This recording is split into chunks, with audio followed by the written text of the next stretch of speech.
Ladies and gentlemen, welcome back to... Sorry? Can you mute your speakers, Grace? Yes. Ladies and gentlemen, welcome back to Cycle 16. Joining us now, live from Jackson Hole, Wyoming, is Professor Fun himself, Ken Schoolland, author of Jonathan Gullible and many other wonderful things. Professor Fun, we're glad to have you back. We're sorry you're not here with us, but we're very glad to have you with us. Well, I'm with you in spirit. Certainly, I have been to Trakai so many times, and it's such a beautiful, wonderful place. Grace asked me to give you a little show up the window here. I'm at a motel, but we're in Jackson Hole, and it's where the bankers meet once a year to decide the fate of the world through their monetary policy. So it's only fitting that we talk about how foolish they are here. Well, very good, but I thought we were going to talk about immigration. Yes, that's right. Okay, so shall I begin? Yes, please. Take it away, Professor Fun. And because the sight of me is not such a great sight, I'm going to go mostly to my slides, which I've tried to make very colorful and entertaining. The program that I'm involved with, and I like to just give a plug about this sort of thing, of what we do. I'm with the International Society for Individual Liberty, and Lobo's on the board. I'm the president of this organization, and we have for over 30 years been holding conferences and seminars and camps all around the world to promote the ideas of liberty. I'm here with my wife, Lee, who has, through her TFT events, has promoted the Shanghai Austrian Economic Summit twice in China and once in Bali, and this summer we had it in Marrakesh, Morocco. Also, she conducts summer seminars for over 100 students in China at Northeastern University, and we work with Glenn Kripe and Andy Asian and others in promoting the Language of Liberty Institute. We just came from the one in Odessa, Ukraine, which was a great success. The organization also promotes free market publications about liberty around the world, and we've been very successful with Jonathan Gullible, a book now in 80 publications in 50 languages. We have 4 plays, actually, that have been produced, and a Braille edition has been produced as well. The book has gone worldwide and is making a big impact. The plays are generating support throughout Africa and throughout Eastern Europe, and through Kazakhstan, a musical that's been produced. We even have a team of Hollywood animators who are producing a business plan for a movie that we hope to make. Once we find sufficient investors, it'll be a very good full-length feature film about the book. Later this summer, I'm going to be, in fact, in 2 weeks, I'm going to be at Freedom Fest in Las Vegas, and I urge anyone who is able to go to that to please attend.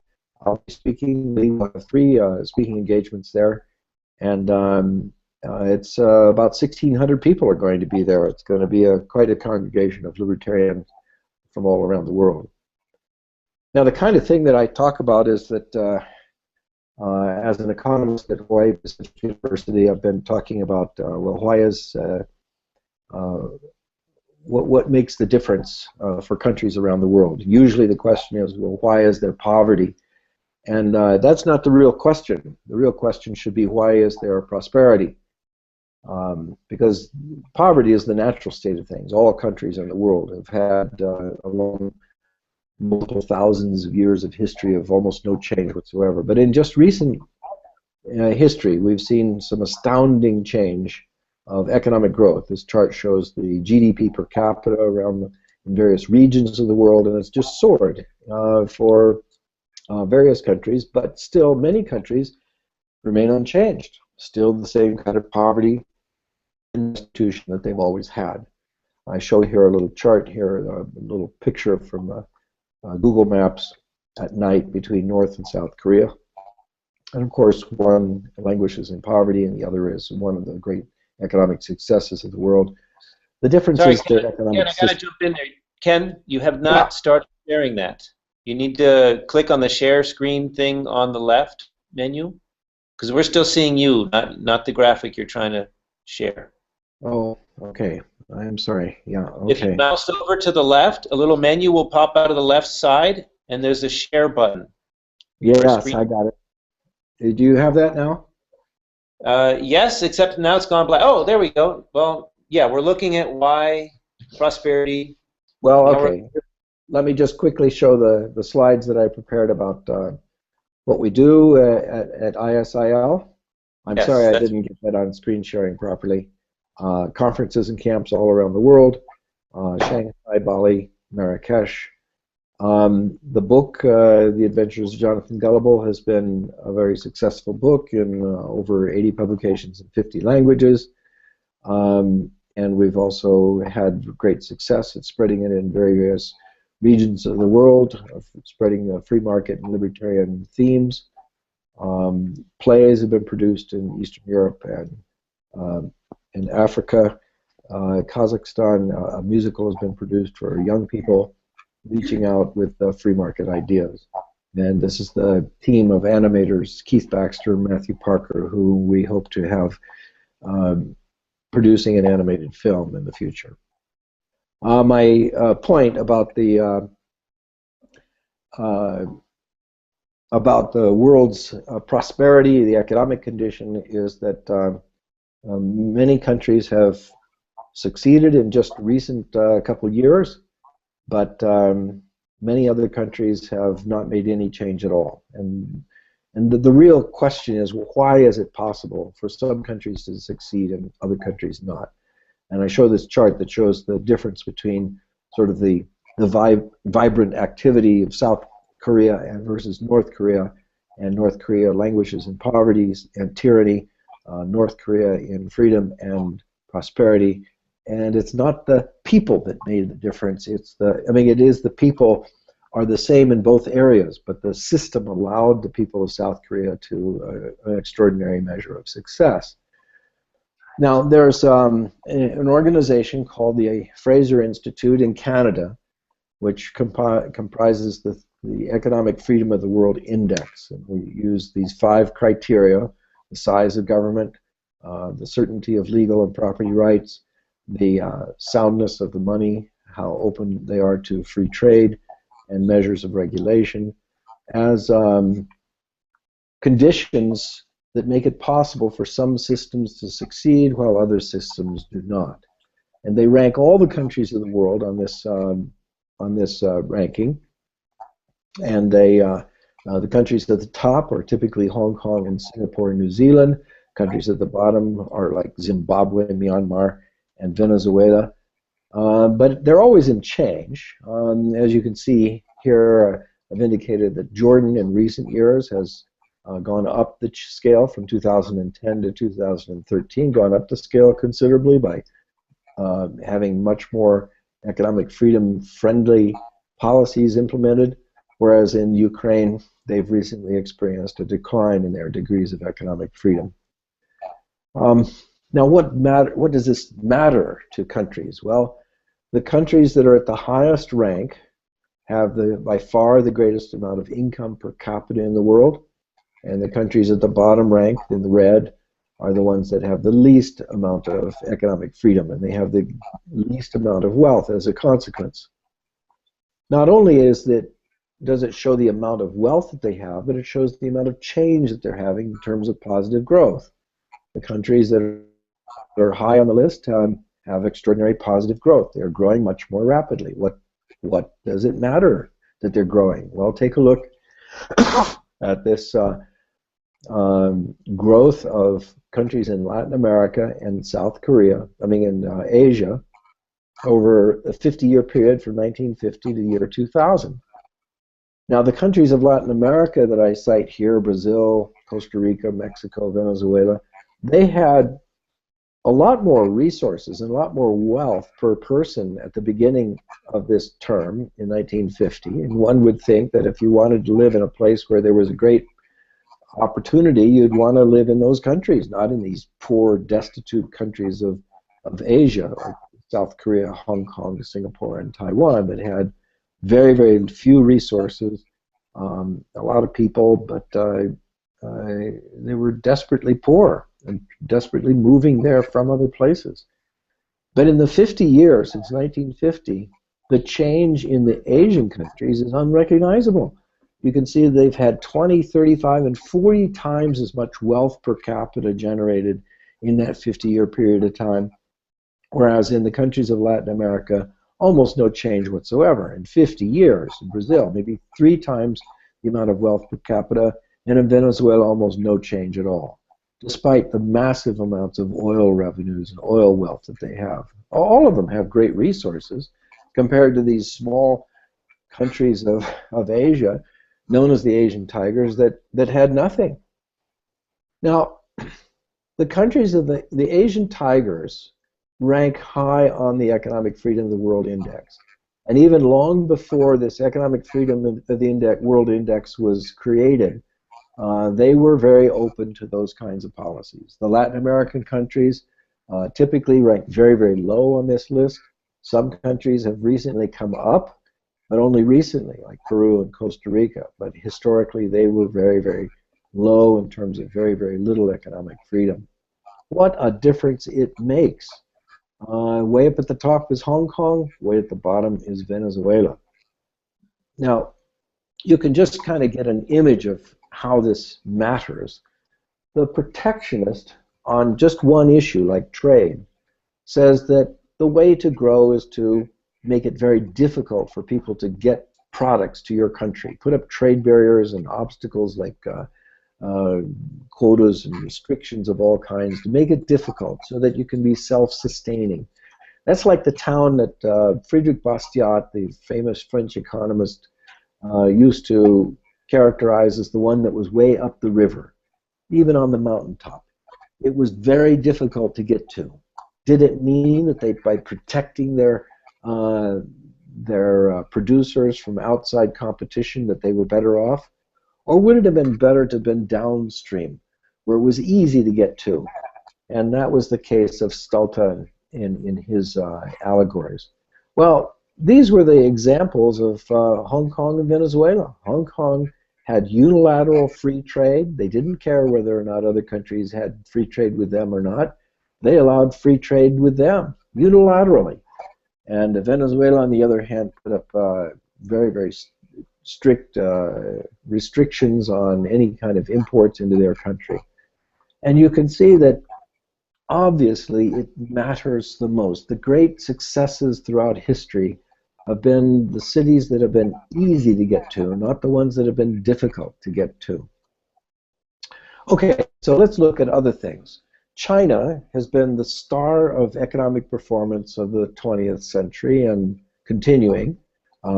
They have probably lifted more people out of poverty than any other example in human history.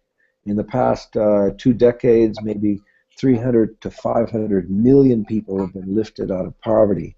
This is an astounding growth success, and yet they're not very high on the Economic Freedom of the World Index. They sort of rank kind of low. They've been coming up as a country as a whole, but it's still very, very low compared to other growth examples. But the remarkable thing about China is that its population is so huge that it's actually like many, many countries combined. I mean, many provinces of China have more population than many countries of the world, or most countries of the world. So if you break these down by provinces, you find that the growth provinces have been among the most free economic zones in the world, and the countries that, and the provinces that are the least free are the ones that have the least amount of growth. The engines of growth for China as a whole have been like Shenzhen and Zhuhai and Shantou, Xiamen, provinces that have allowed a great deal of economic freedom, and that's what's allowed the whole of China to see the great success that they've had. Their economic freedom in those provinces is probably even higher than in Hong Kong and Singapore. Now, one thing that makes it possible for great prosperity is for the migration. And that's why I list this as the 6th factor.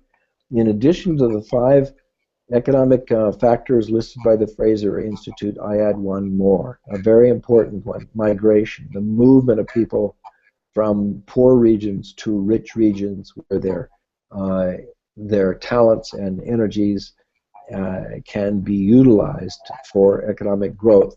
It's what's made the difference between this poor fishing village of Shenzhen on the coast of China that has now rivaled Hong Kong for its success just in a few decades. So as you can see in this chart here, the economic freedom zones of China are very different depending on what province we're talking about. Some of the highest in the world, some of the lowest in the world. Now, there's two economists named Ortega and Perry, which did an analysis of growth factors and the importance of migration. And they came to this very important conclusion that openness to knowledge, skills, and ideas from the rest of the world may be one of the most important engines of economic growth and technological advancement for a country. They say, we show that openness to immigration is a strong predictor of its income per person and works much better for immigration than for trade. Now, that is the story behind Hong Kong and Shenzhen and all of the great growth stories of the world, that migration is as important, maybe even more so important than trade or other factors of economic growth, and should really be given a higher priority. I'm connected to this. Imagine, this is my wife, by the way, on this picture here. She used to live in China. She lives now in America. My great-grandfather was a migrant. He came from Holland and came to the United States. And as have so many people in the world by moving around the world. University of Wisconsin economist John Kennan says that if all the workers of the world were allowed to move to places with higher total factor productivity, it would produce the equivalent of doubling the world's supply of laborers. Deborah McKinsey recently in an article in New Scientist argued that removing all barriers could bring an estimated increase in GDP of 50% to 150% in 10 years, just by allowing people to move from the places of low productivity to the places of high productivity. Now, we know that people have moved throughout the world, throughout history, prehistory. I mean, human beings have always moved. Probably the first human beings originated in Africa, and they've been moving constantly for the reasons of trying to find better opportunities and to avoid famine, plague, pestilence, tyranny, invasion. All of these things were naturally moving by their feet to improve their condition. It is natural to the human condition to do this. And we find that, for example, people who are very religious should be especially conscious of the fact that their religions owe their very existence to the opportunities of migration. I mean, consider the Judeo-Christian religion that go back to Abraham or to Jacob or Joseph or Mary and Joseph and Jesus, or all the apostles. All of them depended on movement around the planet to survive and to propagate their faith, just as it was for the Muslim religion when Muhammad had to flee tyranny in order to survive.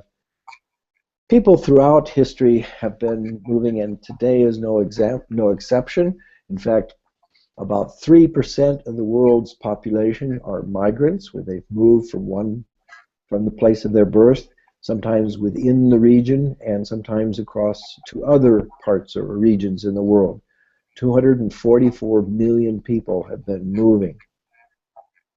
Now, a lot of times this has brought about the opportunity for astounding growth. Julian Simon, in his books about the ultimate resource, where he says it's not oil, it's not timber, it's not land, it's human beings are the ultimate resource, bring about great prosperity because of the talents and resources that they bring with them. They move to cities. The whole history of human beings has been to move to cities because the concentrations of economic opportunity, uh, uh, advantages of specialization, comparative advantage, and advantages of scale. The United States and Great Britain are two examples of this. In this chart, you can see that the population of the United States has been growing. That's the size of the bubble. And so has the GDP per capita. It hasn't been that it's a fixed pie that is divided up among more and more people, so everybody gets less. Actually, everybody gets more because there's so much more talent. When people have moved to these places where they have the opportunity to grow. Great Britain is as well. Both of them owe their prosperity to the growing population, not only within the country, but with the allowance for people to come there from the world. Now, an interesting phenomenon in this chart on the left here shows that fertility rates have been in decline.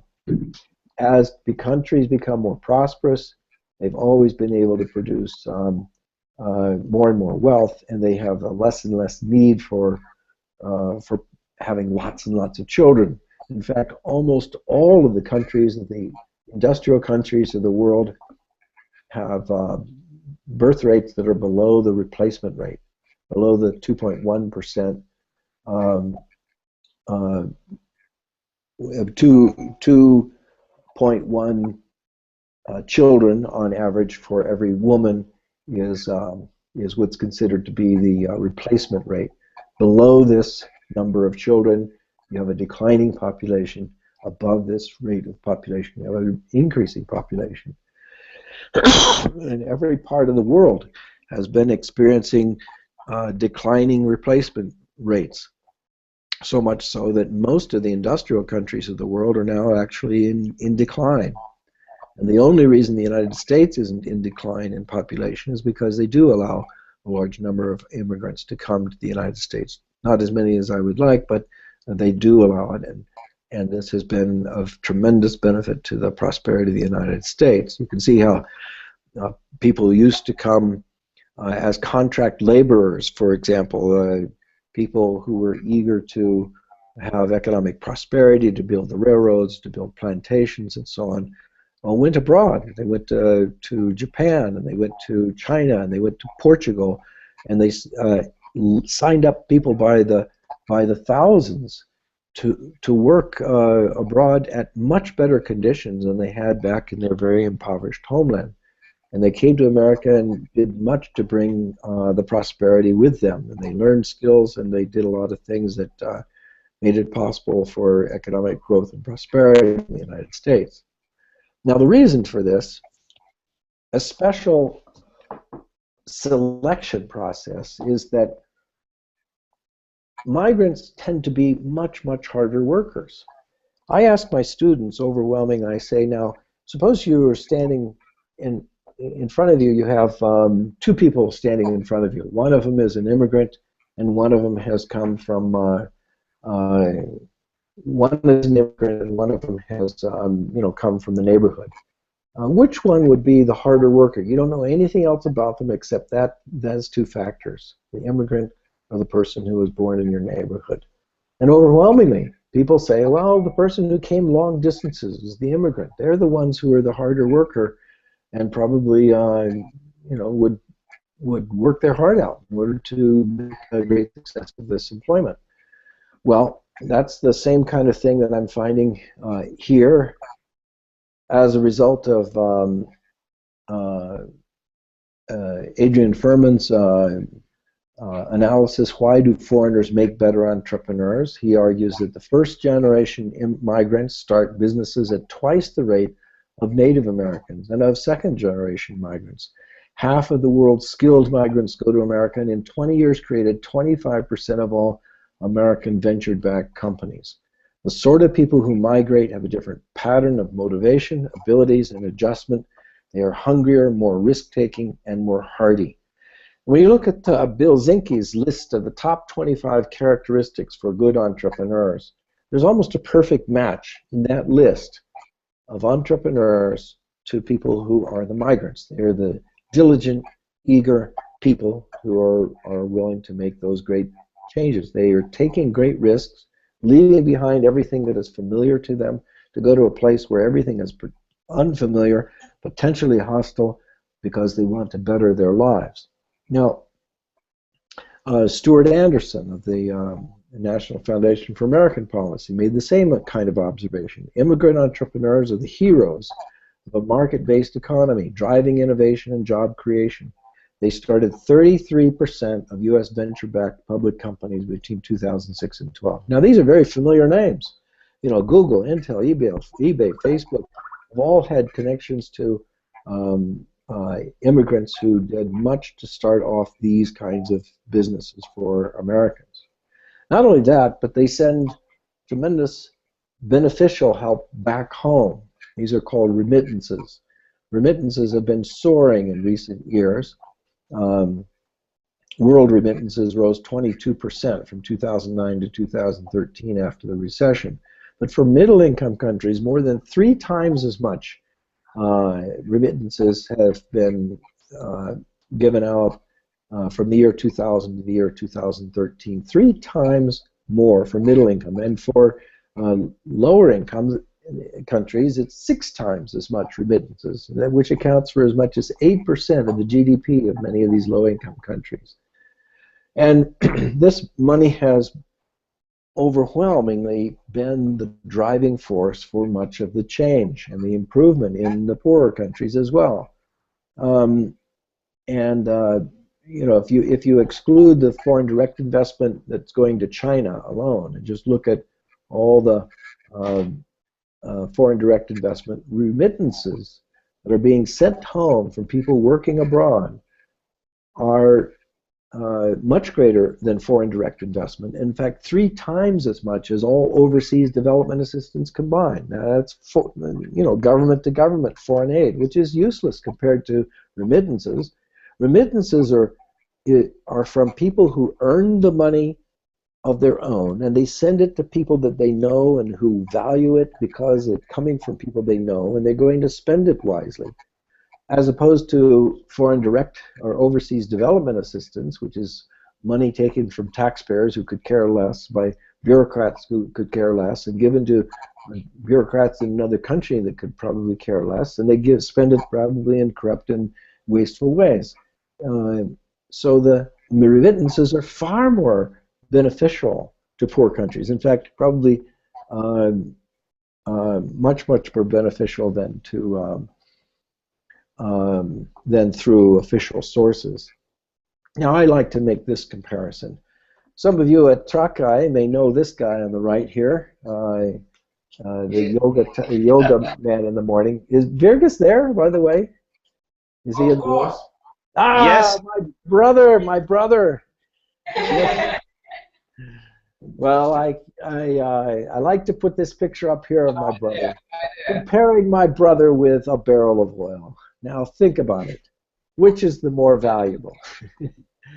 I think my brother is far more valuable than a barrel of oil. But a lot of people have a different opinion about this. It seems like throughout the world, every country in the world holds oil as the ultimate resource that everybody wants to get. They'll do everything to get. They'll spend money. They'll go to war. They'll do everything to bring as much oil into the country as possible. And yet my brother, whenever he goes traveling around the world, I suppose he has to apply for a visa and he has to get restrictions on him. And now, not my brother. My brother, he has ways of sneaking into the country every time, I'm sure. But most people around the world have tremendous restrictions placed on them because people are always trying to keep human beings out, as if it's a threat to a country, and oil is the benefit. Now, suppose that a barrel of oil could just magically reproduce itself, and you could have many, many barrels of oil just by reproduction. Everyone would think that was the greatest thing in the world, that my gosh, we've solved all the great problems of the world because now oil, as a source of energy, is able to reproduce itself. Well, we have this capacity with human beings. Now, all of these children weren't fathered by my brother Virgus, but one of them was. You can see Bartas in there. But human beings are capable of producing a lot of children. And instead of viewing them as the great natural resources of the world with arms and legs and brains that can produce wealth and all kinds of ideas and great cultural advancements, instead, human beings often see this kind of phenomena as a threat to them, as something that is a danger, a catastrophe. Well, I think it's just the reverse. The human beings are the great natural resources, and oil is fine, but nothing compared to the great advantages of human beings. Now, there's a friend of mine, Drew Suter in Canada, who's made some comparisons, and he said, well, there's a lot of excitement and interest in the oil sands of Alberta in Canada. It says that the estimated oil value could be about $14 trillion if they opened up this kind of oil sands. And everybody's excited about it. We've been trying to tap it. Oil is so precious. But he calculates that if you take just the same amount of land, you could have 25 Hong Kongs with a population of 180 million people. If they were allowed the freedom to produce the wealth and goodness that they have in Hong Kong, they would have an estimated economic output of $5 trillion per year, and the estimated land value would go to $30 trillion.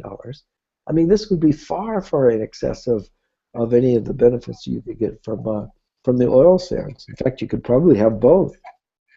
Drew says that you could, if Canada just simply thought of itself as a place where people could go without restriction, you could have 9 Hong Kongs on Queen Charlotte Island with a population currently of only 5,000 people. Or in Vancouver Island, you could have 28 Hong Kongs. What a tremendous gain to the world that this would be. Now, most of the world has viewed, well, some people who are excluders of immigrants, where immigrants are not wanted. And others in every country of the world want immigrants. They're what I call inviters. And frankly, I think the big difference between these two is courage versus fear. Courage embraces the newcomer. Courage welcomes the newcomer. But fear rejects the newcomer. Courage welcomes competition, and fear rejects competition, is afraid of competition. And courage champions liberty, whereas fear rejects liberty. And throughout history, people have always had this idea that, well, either the government is something that is open to the inviters, or it's closed because of the excluders. For most of American history, the U.S. border was open. In fact, the Declaration of Independence was asserted by people who wrote out, and one of their complaints against England was the fact that England was trying to restrict immigrants that were coming into the American colonies. So that was one of the reasons they wanted to declare their independence. And for many years, the borders were completely open to newcomers. They were welcomed and encouraged, and it brought the best and most talented people from all over the world, and they made a very, very prosperous country. But gradually, as time went along, the excluders came to dominate, and they got the policies of the country to exclude human beings, like they exclude products from other countries. They said, we're going to have quotas on people, just like we're going to have quotas or exclusions on products. And the excluders dominated the policies. And they were dominated by ethnic fears, religious fears, and labor fears. And they were the kind of people who saw that, well, everyone from outside is a threat, of course, unless they come from my own hometown. But they're not seeing what their potential is and what they could become. And this kind of thing is sort of like saying, well, we know we're our own children. They're going to be dependent on us when they're born. They don't know the language, the culture, the customs. They're going to be dependent for 18 or 20 years. But we have confidence that they're going to become great and wonderful things. But people don't have that attitude towards migrants, who they often fear. even though they're adults and they're able to already produce and take care of themselves, um, and yet they're considered to be a threat because they're different. And yet our liberty movement owes a lot to the fact that migrants were allowed. Thus we have up on the upper right-hand corner here Friedrich Hayek, who was allowed to migrate from Austria. Ayn Rand, who was allowed to migrate from Russia. Ludwig von Mises, who was allowed to migrate from Austria. If they hadn't been allowed to migrate, they could have just been killed by the tyrannies that they were seeking to flee. But they were allowed to come, and how many more people could have come and escaped the tyranny if they hadn't been prevented during those years? A lot of times people say, well, there's no space for newcomers, but actually there's an abundance of space. If you look at, just for example, the U.S. land area, about 3% of all the land area of the United States is zoned for cities and suburbs, and the rest of the territory is vastly open and vastly unpopulated. But actually, people are trying to move to the cities. The population of New York State and California State are both in decline, and yet the population of New York City and Los Angeles City are on the rise. That's because people are moving from the countryside into the cities. They don't need the space. They want to be together. Even when you allow freedom, such as in this case of Las Vegas, it was a desert. Nothing was there. But you allow the freedom just to gamble. And you had one of the largest and most prosperous cities in the world develop after a few decades just by allowing people to do something that they weren't allowed elsewhere. Across the United States, vast amounts of land has been owned by the government and could just be allowed for other people to use. So, and that's true in every country of the world. Every country has vast spaces of land, and they could welcome the people. People of Hong Kong, for example, are prosperous because for so many years they allowed the people of the world who were fleeing tyranny of China or Vietnam or other countries around Southeast Asia to come there, and they made a prosperous place that gave great prosperity to their children. Now, a lot of people say, well, we can't have migration so long as we have welfare, because people are just coming from the welfare and they'll exploit the welfare system, and that'll be a great cost to the people who are already there. But in my research, I show that really the opposite is occurring. If people were moving just for the welfare, then in the United States, since you could go to any one of the 50 states, they would then be moving to the states with the most amount of welfare. But my research shows that in the 1990s, over a 10-year period of time, the net domestic and foreign-born population was overwhelmingly away from the states with the most welfare and to the states with the least amount of welfare. In other words, people are moving to where there are jobs and opportunities, not to get the welfare. There are some exceptions to that. So just eliminate welfare. That's better than eliminating the migration.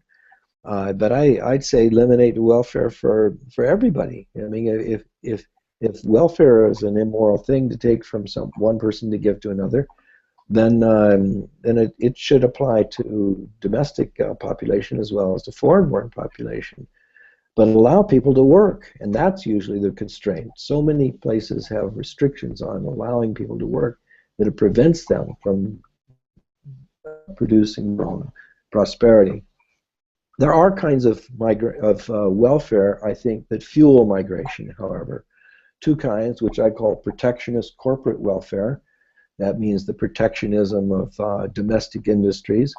Especially severe in Europe and the United States and Japan are the agricultural subsidies that make it virtually impossible for people around the world to sell the things that they can produce best, agricultural products, to the richest industrial countries of the world, because of the extraordinary power of the lobbying sector of the farm sectors of these worlds.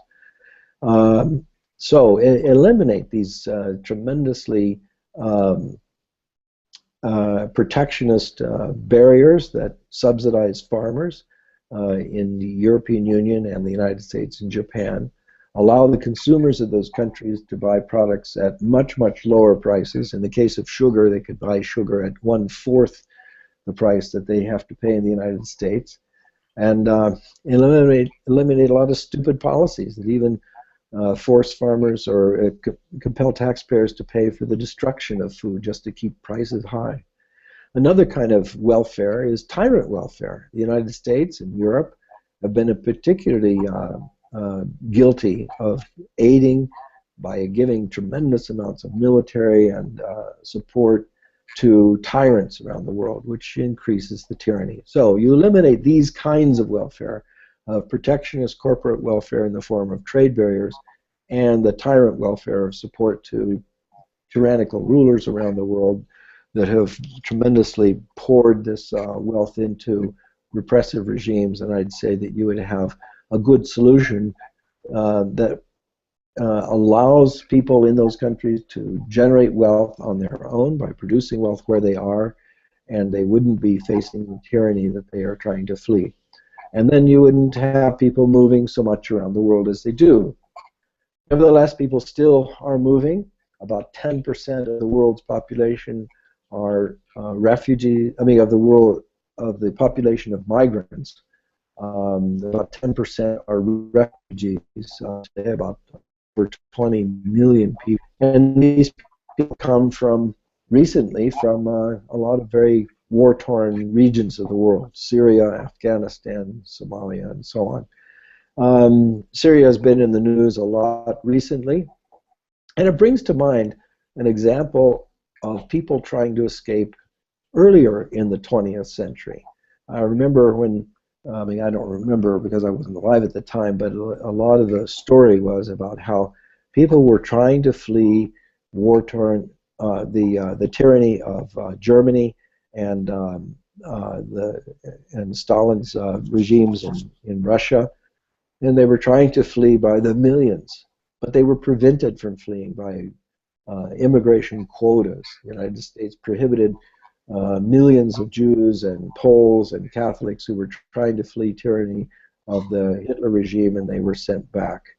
Now the argument was, well, we're just, you know, our quota is full, as Roosevelt would say. And that meant that a woman such as Anne Frank, whose parents twice applied for visas to go to the United States, was twice denied visas. And therefore, we all know her story about how she was ultimately killed in the concentration camps, along with much of her family, along with millions of others throughout Europe. And they didn't have to be. Part of the responsibility for all of their death and slaughter was the fact that guards on the border prevented them from escaping. Now, it doesn't matter to me whether the guard is on one side of the border or on the other side of the border. The effect is the same. If it prevents people from fleeing tyranny, it leads to responsibility for their deaths and their massive hardship. And that's the same kind of condition I see with the tremendous numbers of people who are fleeing hardship and destitution around the Middle East and North Africa. I see these migrations of the Rohingya, who faced tremendous hardship and slaughter even in Burma as they were trying to escape. And in North Korea, a lot of people in North Korea are trying to escape, but they get sent back by the Chinese government, and they have to find their way all the way to Mongolia or to Cambodia or Thailand before they can get refuge to get to South Korea. Even in the United States, you see walls being put up on the borders to prevent people from escaping the hardship or destitution that they face. Even fines for rescuing people at sea. Out in the Caribbean, cruise ships have been fined $3,000 per person that they rescue at sea and bring ashore. Now these, I say, are kind of criminal acts. They are inhumane. People should be welcomed and embraced and encouraged to become part of society rather than to be just pushed away. Now, a lot of people say, well, we have a lot to worry about from terrorism. You know, we might, yeah, there might be thousands upon thousands of people who are coming to work and to live, but there might be a tyrant, a terrorist who would get through. But here again, I would say, you know, there are hate crimes everywhere. There are horrible people, and there should be ways of investigating and finding and identifying these people without blaming everybody in a territory.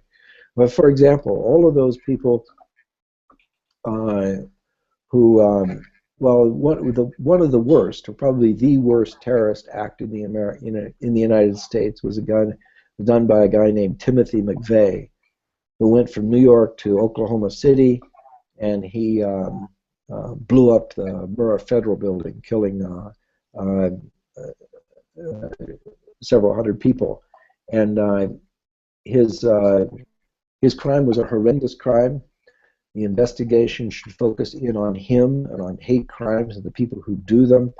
And with the massive capacity of the most wealthiest countries in the world, we ought to be able to identify and to protect against tyrants. But it would be wrong to collectively hold everybody in New York guilty of the crime of Timothy McVeigh. It doesn't make sense to say that everybody in New York should be prevented from leaving New York because they might do what Timothy McVeigh did. You have to hold people individually responsible for their behavior, not collectively a broad brush, because that leads to greater problems down the road. And if we did, for example, a guy like Donald Trump, who comes from New York, wouldn't be allowed to leave New York. He would be constrained into New York and held there as a potential terrorist to the rest of the world. Well, so what I'm trying to say is that we've seen the tearing down of walls in the 20th century, and it was a tremendously positive thing, because what it did is that it disarmed the tyrants. It enabled enormous prosperity and freedom for the people who were living behind those walls. And I'd say we need to be thinking about doing the same still more in the future. I'd say that ending these borders, these restrictions on the movement of people around the planet is practical, because it gives a tremendous opportunity for economic growth and prosperity. It is humanitarian, because it benefits the destitute and impoverished around the world and gives them opportunities for a much better life, as well as for the lives of the people that are in the communities that they are going to. And I'd say it's ethical, because it treats other people as we would want them to treat us if we were in their shoes. Okay, so that's my spiel.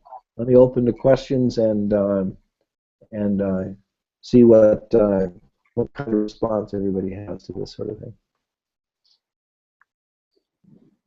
Well, thank you very much, Ken.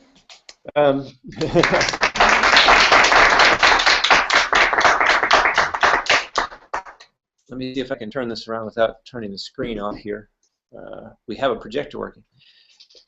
Anybody in the audience has questions online or here? Aloha, everybody. Hi. Hey, there's my brother. Have you had the laughing competition yet? No laughing competition yet, but perhaps we'll do that on our closing ceremonies. Okay. So we have a question. Question. Yeah, I have. First of all, thank you very much for your presentation. I really enjoyed it from the start till the end. And my question would be about the future, about 5 or 10 years into the future. Now with really powerful internet connections worldwide and abilities to work from any place in the world if you have a computer and internet, is it still really important to have migration and physically relocate to other places to work and benefit for yourself or to whatever country you're working in? That's an excellent point. The internet, as we're proving right now today, is making possible a lot of job opportunities that never existed before to stay in place. And actually, not just to stay in place, but to, I mean, I could be traveling here to Jackson Hole, Wyoming, and be still teaching my class back home. Uh, Interestingly, though, when I've asked my students, would they rather have my class online or would they rather have me there in person to talk to them, overwhelmingly, they say they would much rather have me in class lecturing to them and talking with them and encouraging discussion directly than doing it online. So, yes, things are being done online, and many opportunities are opening up, but there are some things that are still done better face-to-face as human beings. Like I wish I was there with you guys right now, because then we could go and do yoga time and everything like that in the as well. But for in the future, yes, the opportunities for internet jobs is much greater. But I think for the vast population of the world, still the hands picking the lettuce, the hands picking, cleaning the house or taking care of the children, the vast number of employment opportunities that that many people are seeking still have to be done by the movement of human beings, and a movement in other directions too. Americans going abroad to other countries or wherever you're from is also very important. I would like to be able to move around the planet, and about 10 million Americans live outside the United States, and they're often overlooked. Part of the migration of people around the planet is Americans who are trying to leave the high taxes or the regulations or the restrictions in the United States, and so and as long as we have boatloads of people who are dying at sea, I think we still need to really address this issue of allowing people to move from places of tyranny and destitution to places of opportunity and greater freedom.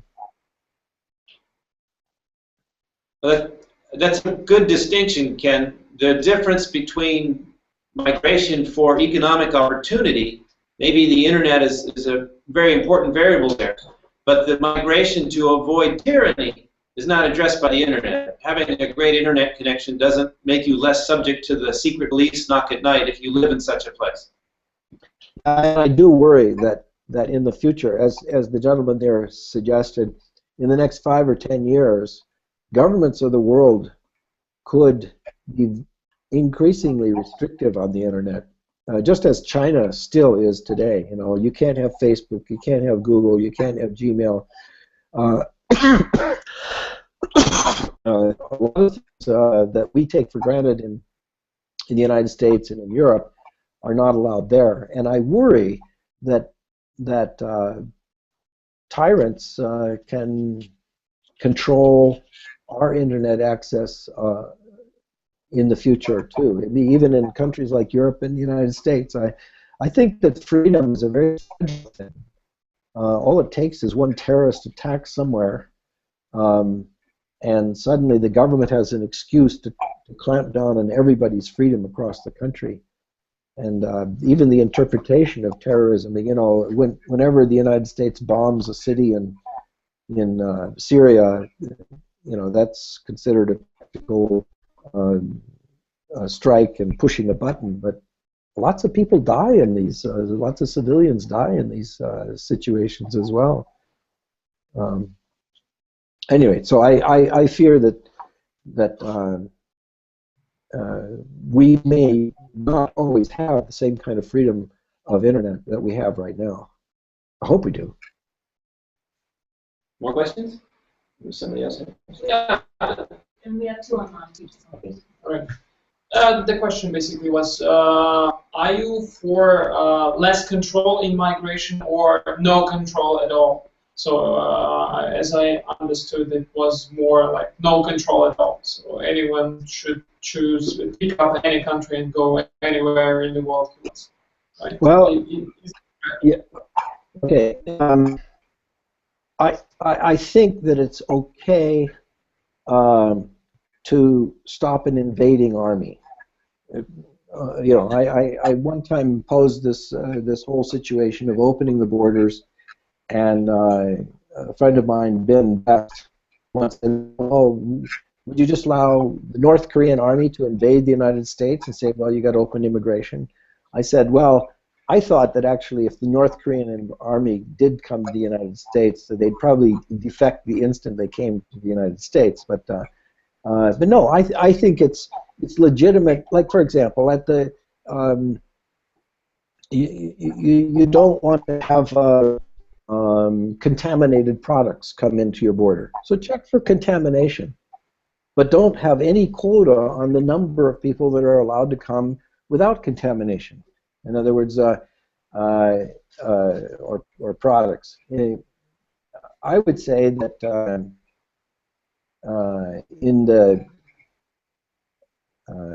if you end all quotas, there's no restriction on the number of people that could come from another country into one country from another country. But you can limit for some particular reason, and I could envision that you could set up some criteria that says, well, this guy has got a long criminal record, he's been shooting people, and then you could exclude that person. But you don't exclude people just because, well, the quota's full. I'm sorry, we've got enough people from your country now. We're not allowing any more. Or most all of the restrictions at borders are on basis of a quota, a number, or a criteria that the immigration people don't want women, young single women, to come to the United States because they might get married. Well, that's none of their business. I don't consider that a threat. I consider that an opportunity. So that I think the criteria should be tremendously reduced, which means a tremendous opening of borders. But I would probably say that it's legitimate that there are certain kinds of restrictions that might be legitimate, but it's maybe only 0.1% of what currently exists today. More questions? Can we take an online one? Sure. If you want to post it here, I'll relay it. Here's another point to that. If they set up criteria about political radicals coming into the country, none of the American founding fathers would qualify today to come into the United States under the current criteria. They were all rebels. They all fought against the government of England. Had they lost, they all would have been executed, all would have been hung. And yet they're now, today is July the 4th. In the United States, we're celebrating Independence Day. We're celebrating these guys who signed the Declaration of Independence as great national heroes. And yet, none of them would be allowed into the United States under the current immigration criteria. So obviously, this is just foolishness. You can't make judgments on people's political decision making on whether or not they should be allowed to move. And if they had lost, they would wanted to move somewhere else to prevent being hung. Okay, I'm sorry. You had another question. Wait, I see one. Yeah, I lost the stream, so Sorry. One person, Bruce Hobbs, asked, Ken, have you published the research regarding welfare and migration that you mentioned in your talk? Well, yes, but I published it in an academic journal, which I think nobody reads, the Journal of Private Enterprise. That's my big frustration in the academic world. Academics stroke each other with these publications, but nobody reads those things. So I don't think it's gotten broad popular exposure at all. And I'm going to be doing some more research. Hopefully, we'll update this with data from 2000 to 2010. But for the 1990s, that's the overwhelming conclusion of the research. That people move from the states with the most welfare. it's a little bit counterintuitive, and so most people still don't believe it because they think, well, everybody's moving where the welfare is. In fact, Milton Friedman was one of the people who said, well, as much as I like the idea of migrants, my own parents, he says, were migrants from Europe. We can't have migration until we have an end to the welfare system. Well, you can't place one freedom as hostage to another freedom. For example, if we said that people should not be allowed to move as long as we have welfare, well, then we could just as logically say, well, people can't be allowed to have children so long as we have welfare. Shouldn't the state impose a total restriction on the number of children, just as China did with one-child policy? We've got to limit welfare. To eliminate welfare is, of course, we can't allow people to have children. Well, nobody can control from their own bodies. So anyway, that's the way that sort of argument goes. I think it's ironic that We I have can another fly question. around the world. I can buy a ticket for $500 to $1,000 and fly anywhere around the world, but immigrants have to pay 10 times as much and face death-defying obstacles to around the world. And what's the difference? Because I'm a college professor and they're undocumented. Okay, our next question. Yeah. Sorry, yes. What about the brain drain issue? Is that real, or is there something else going on there? Is that a concern? Is that a problem? What's your take? Yeah, actually, I thought of that when my daughter left my house and she went off to college. I consider that an issue of brain drain. I shouldn't have allowed her to go out of college. I should have locked the door and strapped her into the house, because it would have been a clear brain drain from our household to allow her to go away. Well, her brain doesn't belong to me. Her brain belongs to her, and she goes wherever it is going to be, wherever she's going to get the greatest benefit by it. And so that's the way I feel about this whole argument about brain drain. The brains don't belong to the state and to the nation. They belong to the human being, and the human being will go wherever they can make the best use of their talents. And the best way to encourage the brain not to leave is to make a good environment for it. I mean, if we were, if you want people to go to a particular country, you lower the taxes and you increase the opportunities. You don't set up more controls. That just encourages people to leave. All right, we have another question about competition for jobs. What about the people who are worried about migrants coming and taking their jobs? Good question. Well, they aren't their jobs. When I work for Hawaii Pacific University, I don't own the job. It isn't my job. It is the money of the university, and they have a right to spend it on whoever is the best teacher. If they decide that they want to hire another teacher than me, that's their right. It's their money. I don't own the job. And so I have to become better than my competition. Until you get tenure. Well, we don't have tenure at my school, but yeah, those tenure criteria are labor-oriented things to try and prevent competition for labor. But frankly, I think that whoever holds the money should have the right to choose who to pay it to. And I don't have the right to. If I prevent that person from choosing another competitor of mine, then I've essentially deprived my employer of the right to choose who to hire, and I've hurt the consumer as well. My students, if the students could have had a better teacher than me, then I have prevented them from having a better teacher, because I'm standing in the way of the employer choosing the best employee. I mean, the whole free market depends on not of the right of the laborer to decide who gets to be hired, and I mean, the surest way to ruin a business is to take away all the choices for that business to whom they can hire. That will cause business to move abroad.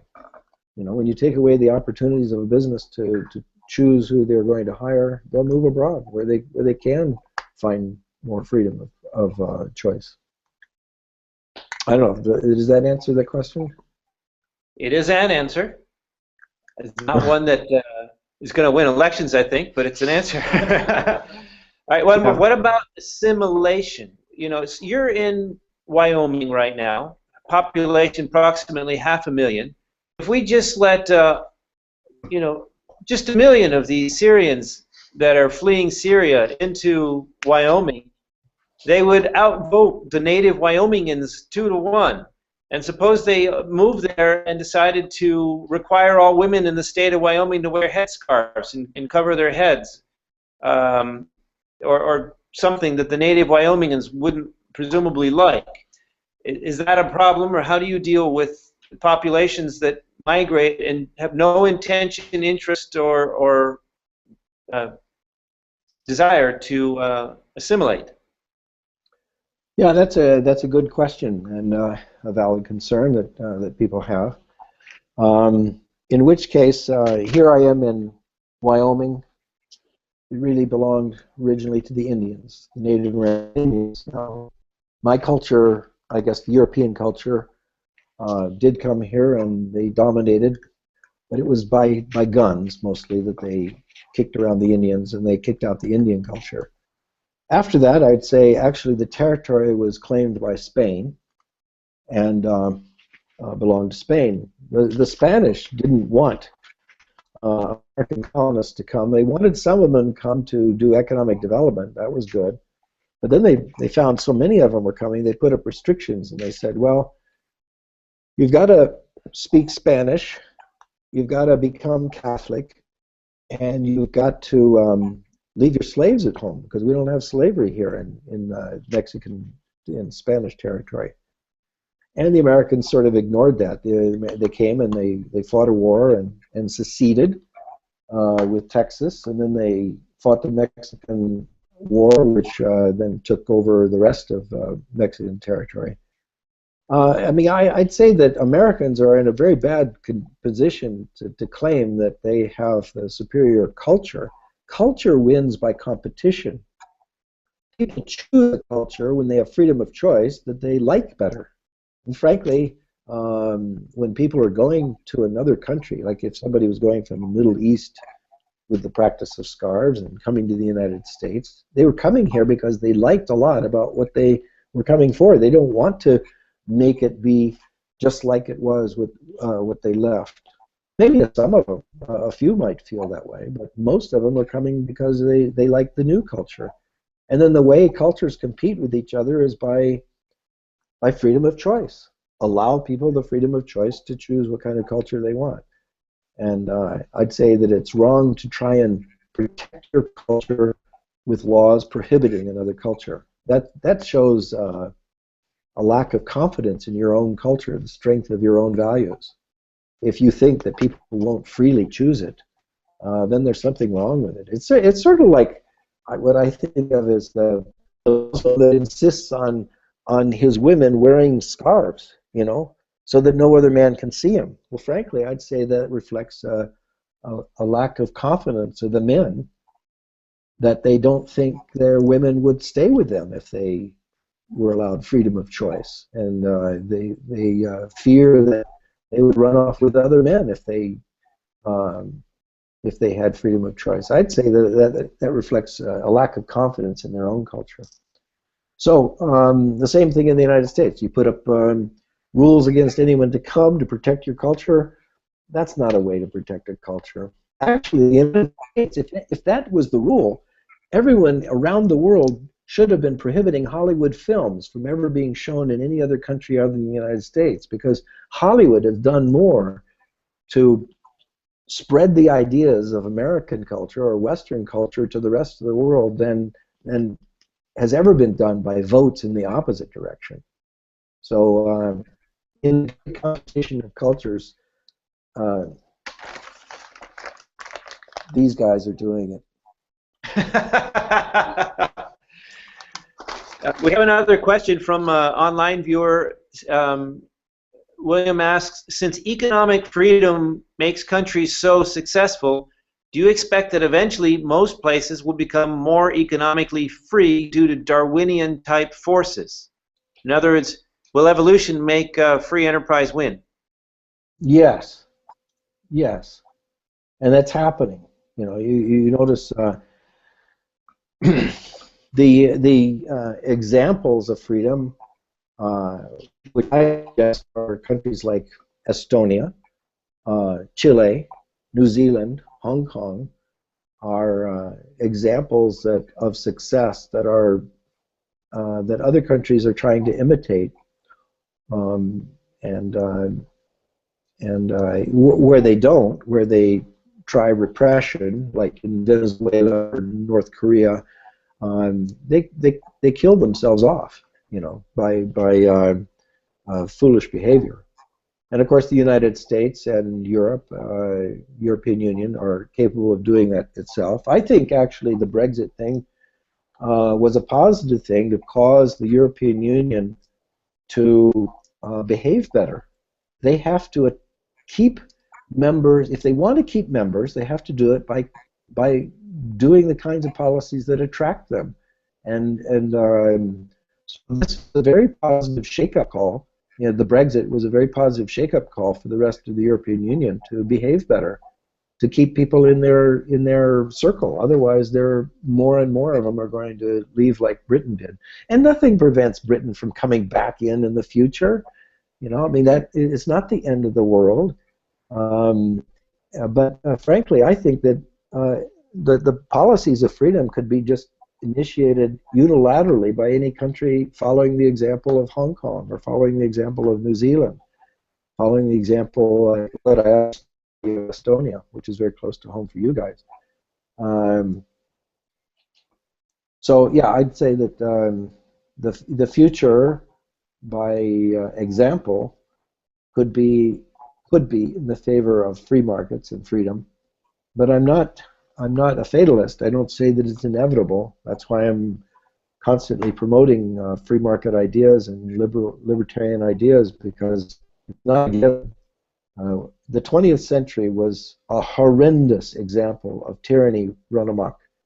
Stalin and Hitler and Mao probably killed 150 million people among themselves through times of slaughter. And I'd hate to see that happen again, but I don't think that we're beyond the possibility of it happening again. So the price of liberty is eternal vigilance. Have to keep pushing all the time. Any more questions here? That's any thought? All right, well. We have one more online. Oh, we have one more online? Sorry. We should probably wrap it up very soon. Yes. It's from William Liston. Well, I got the one from William about. Was it? I'm not seeing it on my screen. It says, since economic freedom makes countries so successful. Yeah. Sorry, we did get that one. All right, let me try a quick exercise. We're going to sign off here, Ken. We're in our discussion time, so we'll have a brief discussion if you can hang on for just another minute. Okay, sure. I want to ask show of hands here. How many people would like to be able to freely travel anywhere in the world right now? People here, raise your hand if you'd like to be able to go anywhere you want. Is there anybody you don't want to be able to go anywhere? It's okay if you don't want to. All right, so we have everybody held up their hand. Okay, how many people here would like everybody else from around the world to be able to come to your country or your place where you live anytime they want? You know, raise your hands. It's taking longer. We've only got 3 hands. Okay, so this is interesting. So how do you feel about that? What do you think about that? You want to be able to travel anywhere you want, but you're not as comfortable with the idea of anybody else being able to have that same freedom. Is there a problem there? I guess it's part of propaganda within any country, that the most news we hear from other countries are something bad happening. If something good is happening, we usually don't hear that. So it gets kind of fear mentality that something bad can come to your country and do something evil. If Bill Gates wants to migrate into Lithuania, I guess he's really welcome. But if some homeless people are going to migrate to my country, I really suspect, well, I'm not really sure that they are going to work to earn money. That's a good point. Ken, haven't you done some exercises with your students? Didn't you do some surveys along these lines with them about? I forget the details. But am I reminding you of anything? I seem to recall that you used to poll your students in a similar way. No, but I like that survey. I'm going to try that in the future. I'll do some surveys. But what it brings to mind is the fact that usually Americans don't mind immigrants coming from Norway and Scandinavia and Northern Europe, and where they consider objection are people coming from other parts of the world, usually with different color skin, different language and cultural practices. I think a lot of people still consider themselves the sort of the godchild of Europeans, and so it becomes a kind of racial and religious barrier of just who you're familiar with and who you're not familiar with. And I think that's... Okay, well, we need to go. Thank you so much. We greatly appreciate you sharing with us today. Okay. Thank you.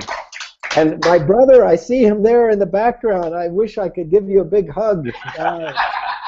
Okay, brother, we'll have to talk to you again soon. Aloha. Sure. Aloha.